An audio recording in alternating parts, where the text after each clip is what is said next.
ఎంత లిరిక్ నచ్చితే చేస్తున్నారు.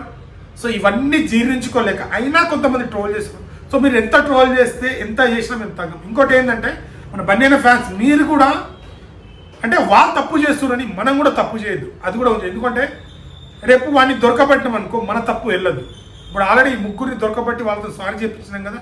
మీరు ఎవరెవరైతే మరీ నీచంగా ట్రోల్ చేస్తారో అలాంటి పేజీలు సేవ్ చేసుకొని మన ఫ్యాన్స్ గ్రూప్లలో పెట్టండి. సో వాళ్ళకి తగిన ఏం చేయాలో అది చేద్దాము.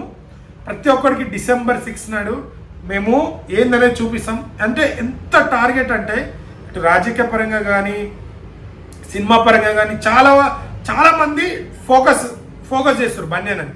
ఎందుకు నేషనల్ అవార్డు వచ్చినందుకే ఇంత ఏడుప. సో మీరు ఎంత ఏడుస్తారో పుష్ప 2తోని నేను చెప్తున్నా ఆస్కర్ వెళ్తాడు, ఖచ్చితంగా వెళ్తాడు. బన్నీ అన్న యాక్టింగ్తోనే వెళ్తాడు, ఖచ్చితంగా వెళ్తాడు. మీరు గుర్తుపెట్టుకోండి.